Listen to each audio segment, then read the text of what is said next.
Hi, my little babies. Welcome back to another episode of What the Smut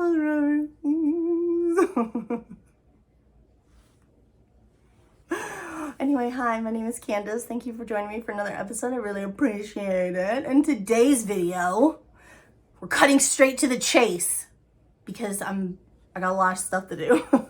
In today's video, we will be reviewing this book. This is book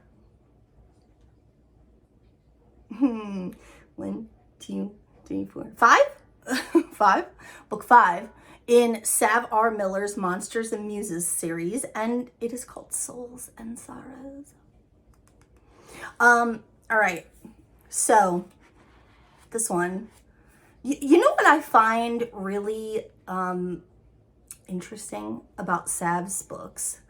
They are all essentially like the same size. Have you ever looked at them side by side on a bookshelf? On my bookshelf, they're literally perfectly positioned. Like their spines are almost identical in width. And I'm just thinking to myself, does she do that on purpose? Like, does she set out with the goal of only writing up to 380 pages or whatever it is? Like, does she plan that out? Or does it just work out that way? Because for it to work out that way 5 times, I don't know about that. Anyway, side tangent. In today's video, kids, we will be reviewing this book. Now, the deets for the book. This book and all the books in this series are free to read with KU. If you want to purchase this book for your Kindle, you can currently get it for the price of $4.99. If you want to own this lovely trade paperback that I'm currently holding in my hands, you can get it for $15.29. Now, another thing I love about Sav and these books is she lets you order them also in hardcover. I know a lot of my babies out there are hardcover hoes, right? You love hardcovers. They look so beautiful on your bookshelf. You want hardcovers. You don't want trade paperback. That's fine. Whatever is your jam, do you, right? I love the fact that these are offered in hardcover. If you want this book in hardcover, keep in mind it is an Amazon printed hardcover book, meaning it does not have a dust jacket. The image that you see here will be printed directly onto the cover of the book. But if you want that, you can currently get it for $24.99. And I feel like that's like the going rate on Amazon for a hardcover, like indie author published book. So it's fine. Now, this book is also available in audio. The audio is narrated by Charlotte Claremont, who has done the audio for, I believe, literally every female in the series. The male narrator is Rock Engel. I don't know if he has narrated this series before. He may have been the voice of Cal and Aiden, now that I think about it. Fuck me. Anyone who's not British, he may have been the voice of. I don't know. That's research that I didn't think to do before I sat down here. There will probably be more of those instances before we're done. Because I'm me.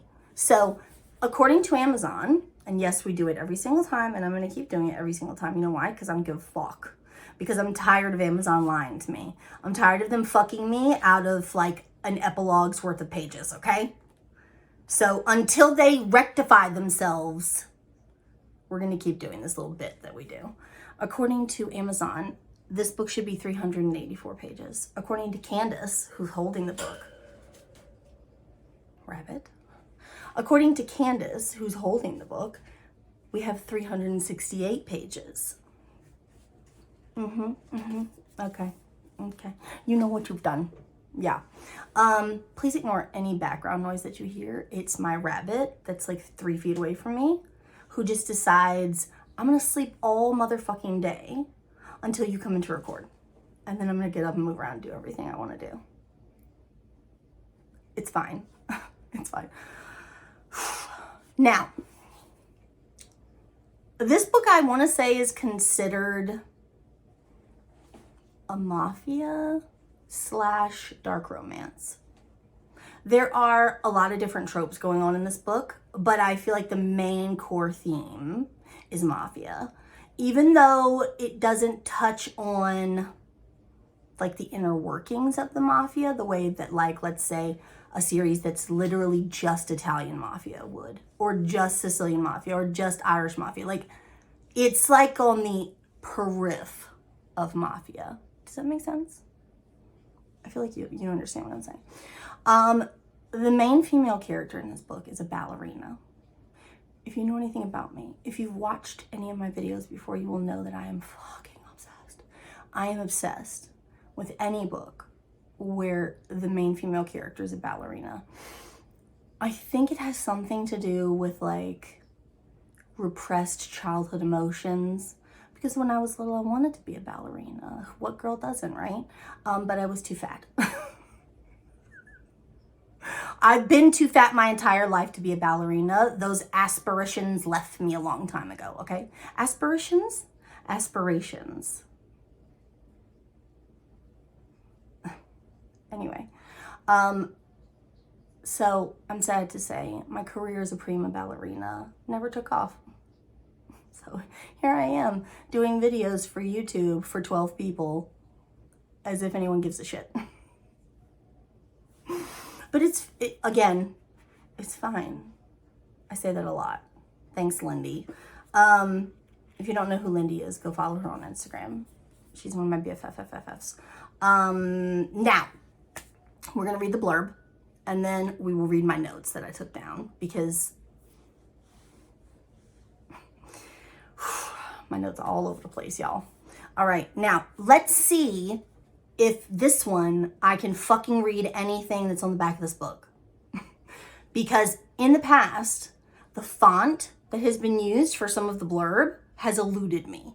I literally have to stare at it and be like, what the fuck does that say? It's because it's like one of those like calligraphy-ish, like script, right? You know what I mean. Let's see. So nobody asked him to step in. I had everything under control, but by the time I shuffled on stage, there was no chance to stop him. Men ogled and touched as I offered my body and soul to the highest bidder, and I could tell my stranger didn't like what he saw. Or maybe he did. Maybe he liked it too much, and that was why his numbers shot up. $250 million and one existential crisis later, Cash Primrose was dragging me down the aisle in the name of convenience. I suppose it could be worse. My new husband treats me as an equal, which is more than most women in my world get. Still, I find myself constantly expecting the other shoe to drop. For the beast who hides himself away, except in the dead of night, to show his true colors. I'm waiting for the monster my mother always promised would come. But maybe that monster is me. Okay, so in this book, Cash, who is the main male character, he's such a good boy. He's a good boy, except for when it counts, like in the bedroom. Then he's not so good. Ariana is the main female character for this book. Now, what I liked about this book, I did the audio for the majority of this book. I really liked the narrators. In the beginning, I was iffy about both of them. Now, when I say this is taking for granted that Rock and Gold narrated Promises and Pomegranates and Vipers and Virtuosos, the same male narrator I know for a fact did the first two books. Now, in Promises and Pomegranates, I was iffy about his voice. I felt almost like for the both of them that this was their first time ever narrating an audiobook. You know what I mean? Like, you could tell they seemed a little bit stiff when they were reading the dialogue. In Vipers and Virtuosos, so much better. There were, like, he made sounds. Listen, I know narrators for audiobooks are just supposed to read what's on the page, right? Like, that's literally the only obligation they have. Read what's on the page. But when a male narrator, especially a male narrator, adds in like the noises that come along with like, especially like intimate scenes, you're going above and beyond for your job and you deserve a raise. Okay. Now that's Candace's evaluation. You have exceeded my expectations, right? Now, ever since then, Charlotte Claremont has narrated all the audiobooks for the female characters in all these books. I'm used to her voice. I recognize it. Like, it's so easily recognizable now. Even when she does work outside of the series, I recognize her voice. Rock Engel was also very good. I really, really enjoyed his narration in this book. So I could highly recommend the audio for this. Now, that being said, what I disliked about this book. In the beginning, I found it a little bit difficult to attach myself to Ariana as a character. I thought she was vapid and full of herself and kind of a bitch, if I'm being honest. Now, obviously, as the book goes along, you come to realize why she's that way, like what made her that way. And you understand and you can identify, and she becomes more humanized, right? But in the beginning, especially like the first scene where they see each other in like the bar or like the strip club, her attitude in general was so off-putting. I was just like, I don't like you. You're like a mean girl that would have bullied me in high school. Right? But she warmed up to me. Like, well, I warmed up to her. We warmed up to each other over time. Okay? Now, here are the characteristics that I wrote down for each character. Ariana is the main female character, and what I wrote is she has a twin. Her name is Stella. That Ariana is a ballerina. I wrote other sister Elena, and then in parentheses I put book 1. She is one of the younger sisters for the main female character from Promises and Pomegranates. Okay, and then I wrote attention whore with self-loathing complex. Now keep in mind I wrote this at the beginning of the book, so take that for what you will. For Cash is the main Cash is the main male character, and he is the older brother to Lenny. If you remember Lenny from Oaths and Omissions, the main female character, this is one of her older brothers. He is a lawyer. Now, so I wrote senior partner at Cupid and Associates, in parentheses, lawyer, and he has a twin brother, Palmer, who is gay. Now, I don't know if Palmer will eventually get his own book. If he does, I would be totally down for that because I loved him. But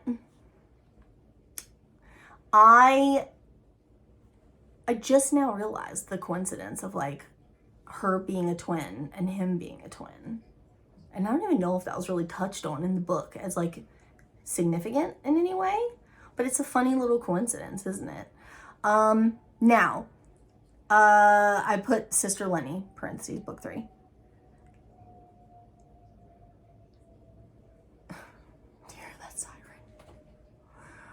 Okay.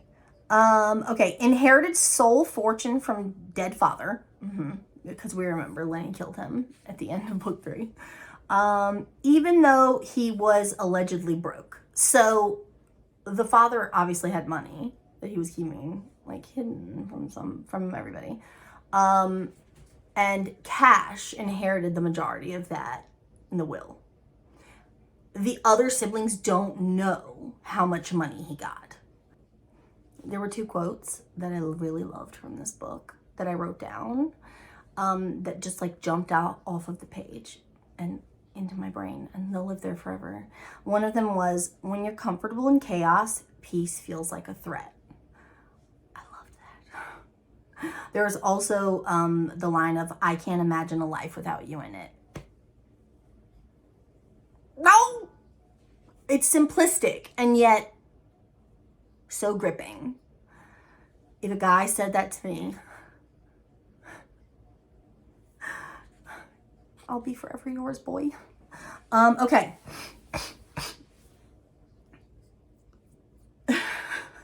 Now, I'm going to read you guys my notes and we're going to get started. Okay, book opens on Ariana being berated by her bitch of a mother. Told she looks like a slut in ballet outfit. Mother then abuses her. And in parentheses, I put sexual, ? Yes, it was sexual, by the way. So that's a trigger warning for some people. I'll just, trigger warning. This book does contain references to sexual assault. Now, Cash and Twin Palmer at strip club for Cash's 30th birthday. Cash, I wrote Cash not interested. He's literally so bored by most things that he would rather be anywhere else. Now, workaholic. He's a workaholic. Ariana and friends show up for bachelorette party. Has interaction with Cash. He recognizes her even though she quit ballet 6 years ago. She goes back to practice dancing in abandoned theater. Fiance Vitus finds her, roughs her up. She gets away. Has something to do with his parents disappearing. She killed his parents. Spoiler alert. Ariana is like a serial killer. Not like an indiscriminate type serial killer, like you would think she's just going off willy-nilly because she has a type and she wants to kill. No, she kills people who have wronged her in some way. Like really wronged her, you know what I'm saying? Whether it be by poison, whether it be by shooting. She's run out of fucks to give. Okay. Let's see. Where the fuck was I? She visits father in prison, serving 2 30-year sentences. He arranges for her to have a reason for visiting Vitus's parents. Sends her to club to meet with her Hermes Barbieri, who's like the lead for the Sicilian mob in where the fuck ever they live, Boston, I think. Okay, doesn't know she's gonna be auctioned off. Cash's partner Jay Cupid takes him to the auction. He sees and bids on her. $250 million. That was something that really threw me for a loop, because the bids when she started getting auctioned off were only like $20,000, and he made such a ridiculously high jump that I was just like, what? Boy, what the fuck are you doing? I know you have a lot of like dirty money to get rid of and spend, but no, fucking pace yourself. Jesus Christ. Okay. Doesn't realize bid equals marriage. He doesn't know that. Neither does she, for that matter. She runs. He has altercation with Vitus. Finds her at theater. Brings her back to his home. Drugs her with chloroform. And puts tracking chip into her skin. This is what I meant when I said that he was a good boy. But then sometimes he's not a good boy. This book almost had like a role reversal, where Ariana was the, I'm not going to say slightly psychotic, but very psychotic. She was the psycho one. And he was the more like staid, just chill guy. Not to say that he didn't do fucked up things, because he did, clearly. Putting a tracking chip in her like wrist or arm or whatever it was. No, thumb. Which was another thing that I found very weird. Is that a normal place to put a tracking chip in somebody's finger? I mean, I'm assuming Sav did some research before she wrote this book, so maybe that is a thing. But I was like, why would she not feel that? Like, you touch stuff every day with your hands. You wouldn't feel a tracking chip in your thumb? I think I would. But anyway, moving on. Okay. Buys her a studio. She goes to her mother who's in hiding She goes to her mother who's in hiding but secretly still running the family empire. Threatens her to sign over everything to Cash. She has talk with Cal. Confirms that her mother started abusing her right after he got away. So if you remember in book 1, in Promises and Pomegranates, the main male character, Cal, had grown up with the, what the hell is their last name? Anyway, he had grown up with the family, and he was raised essentially from a young age by Elena's parents. Their mother started a sexual relationship with him when he was a child. She's literally a pedo. And he suffered through sexual abuse that he then rationalized as being normal sex with their mom for many years. And when he finally broke away and stopped sleeping with her, it was shortly after that she started abusing Ariana. Their mother is a piece of shit. But don't worry, she gets her comeuppance. I'm gonna tell you in a minute. Okay.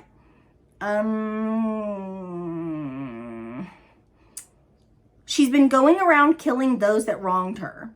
They get call from prison. Her dad is dead. She doesn't want autopsy. She goes back inside with Elena to tell police what funeral home to send body to. Police seize Ariana and cuff her to table for questioning. Cash bursts in, livid. Later, he tortures them. They find out from Vitus that Ricci Inc. is gone, wiped off the map. Cash meets with Cal, talks about him helping Ariana get rid of bodies. She kills Vitus. I told you, this bitch crazy. Barbieri comes to tell her that the banknotes Cash used to buy her were fake, being traced by feds. So essentially Cash set him up. His organization is falling apart. Her mom is also dying. I think she has like lung cancer or something. Okay. Forces Ariana to take off her ring and pretend she doesn't want to be with Cash anymore. This is Barbieri making her do this. Cash finds her at ballet benefit. Barbieri watching, and then in like big bold, I wrote hate fucking. She tries to lead him out, but they hit dead end. Barbieri pulls gun on them, plans to kill them and take over Ricci and Primrose assets and connections. Her father shows up. I knew from the minute that he died in prison that he was not dead. I was like, no. He's not dead. He faked his death. Because obviously he's got friends on the inside. Because very convenient that like she doesn't want an autopsy to be done. She doesn't care how he died. She's just happy he's dead. But I was like, no. You didn't do no autopsy. You didn't see the body. He ain't dead. So I expected this to happen. I'm smart like that. Anyway. Okay. Her father shows up. Not dead. Cash in on it. Shootout happens. Barbieri shoots at her dad and her. Cash takes bullets for her. Dad dies. Takes Cash home, and when he wakes, she professes her love. He reciprocates. Epilogue, Ariana turns small studio into mini academy, teaching to kids. Lenny helping her part-time. Ariana and Cal torture and kill her mother. Okay, so everyone in this book who was a bad guy, got their comeuppance. They deserve what they got, okay? Now, Cash is a lawyer, obviously, and he bids on Ariana at an auction. Ariana is engaged at the beginning of the book to this guy Vitus, who is the son of like a big medium, I want to say media mogul family. I can't remember, but anyway. So she's engaged to him, but he routinely beats the shit out of her. She doesn't learn any lessons from these beatings. She mouths off constantly. Her personality is so strong and so just, right?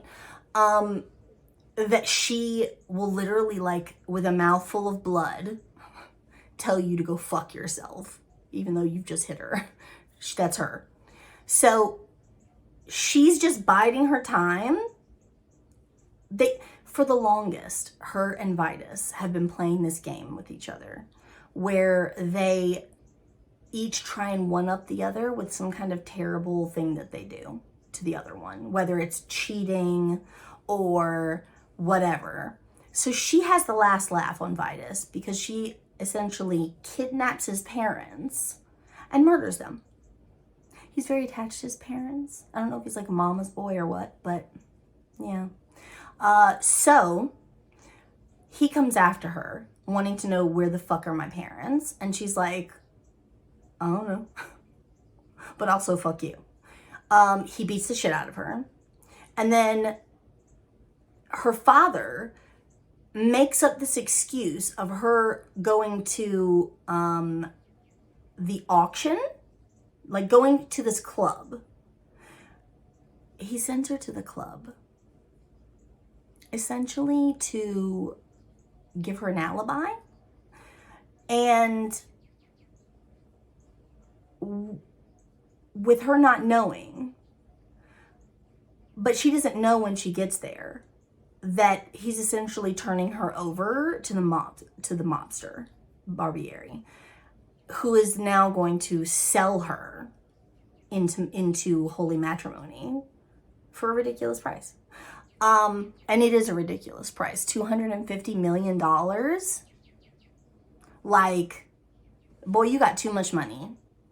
You need to give to charity, okay?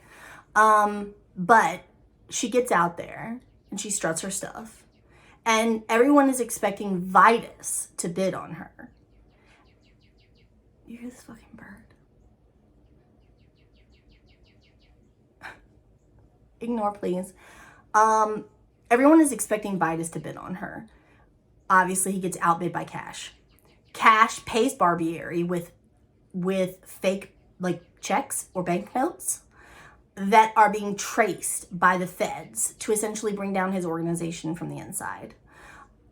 Now, from that point on, Cash and Ariana start their relationship. They're married, and in the beginning, they're very standoffish from each other. Like, obviously they have sexual chemistry, but they're very standoffish from each other. Very closed off. Each one has like their own secrets that they don't want to divulge to the other. But he, very much like Alistair in the last book, when he has the pool put in for Cora because she likes to swim, Cash buys her a little rundown studio for her to fix up where she can dance because he wants her to be able to get back into dancing because she loved it so much.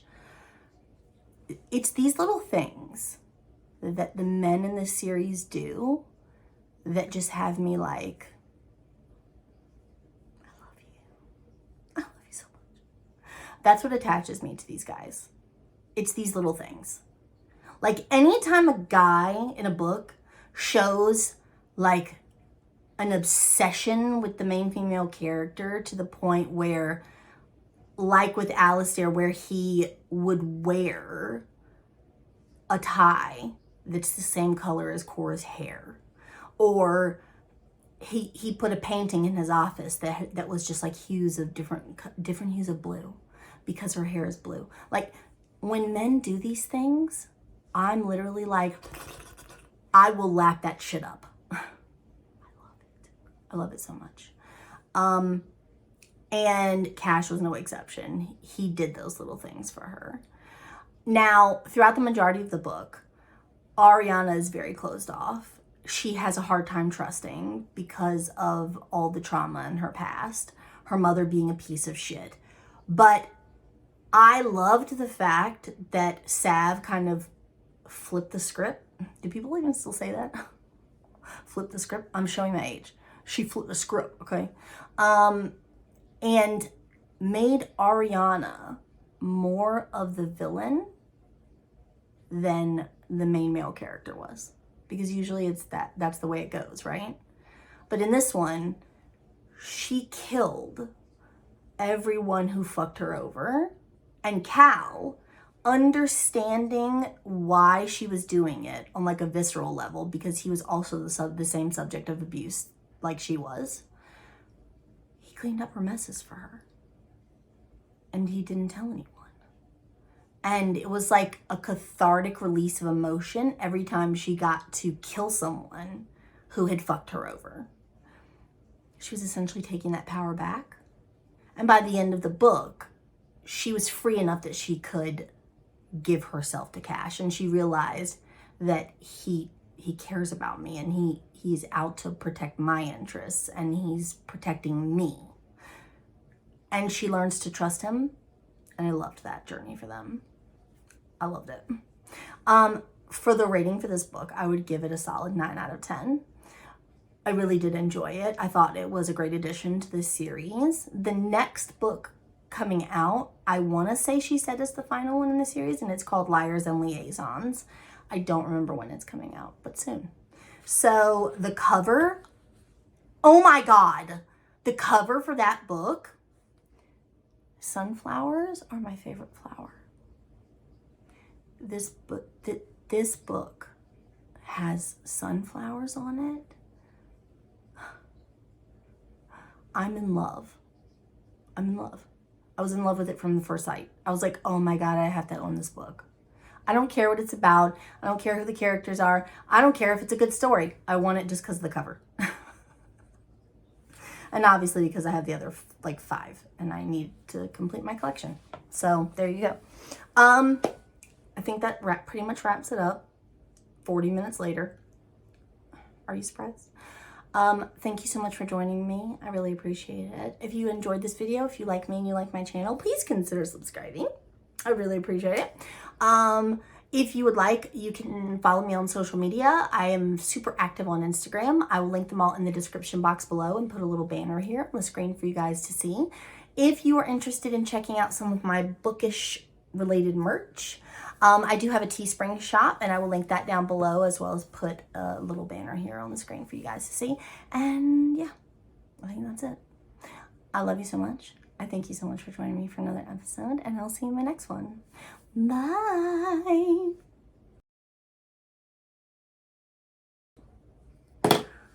Oh, my remote is a fucking piece of shit, but that's okay because I already knew that. So I'm not going to freak out about it. Okay. Hello. Welcome back to another episode of I Don't Know What I'm Doing. I'm your host, Candace. All right, let's just get started because I don't have a lot of time to fuck around. Got shit to do today. Trying to be productive. It's not gonna work out. I can already warn you that it's not gonna work out, okay? All right, let's just go, shall we? Let's just go. Let's just do the damn thing. Let's just not be crooked. That'd be good, right? Okay, let's try this again, shall we? Because I got cut off. My alarm went off.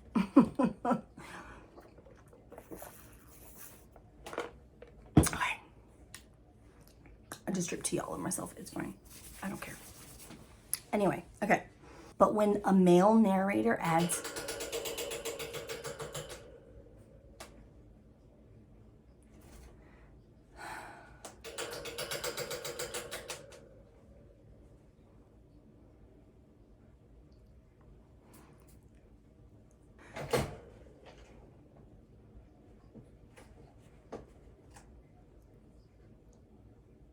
This fucking rat.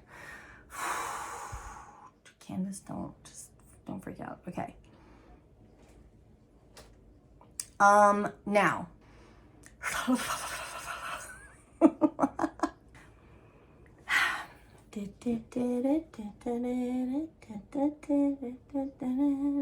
Have you guys heard this is old news. I know it's old news. I know it came out like 2 years ago, whatever. The Christy Lee version of that song that's on TikTok. Oh my God, if she like put out an entire song, like a whole completed version of that, a studio version, I'd listen to it on repeat all day long. I love that song. I love the original song to begin with because it reminds me of the first time I heard it was on the soundtrack for Untamed Hearts. I can't think about that movie without crying. Christian Slater, and then like, I think that added to my need for HEA in books. Like movies like that fucked me up. You have such a dramatic love story, and then at the end, one of the main characters dies. And you're just left there, sitting there going,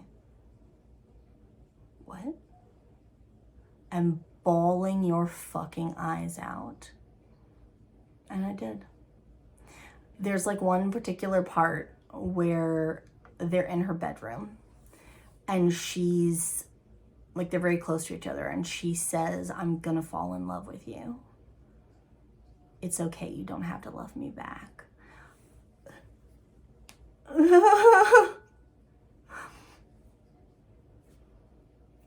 I can't think about it. Anyway, moving on. I'm done. That's it for me. I'm done, sis. We're done. I hate it when you have lipstick and it like gets on your... Gross. But you know what's in there? Tea! I've done that in a long time. Okay. What's next? We're done. I love you so much. I'll see you later.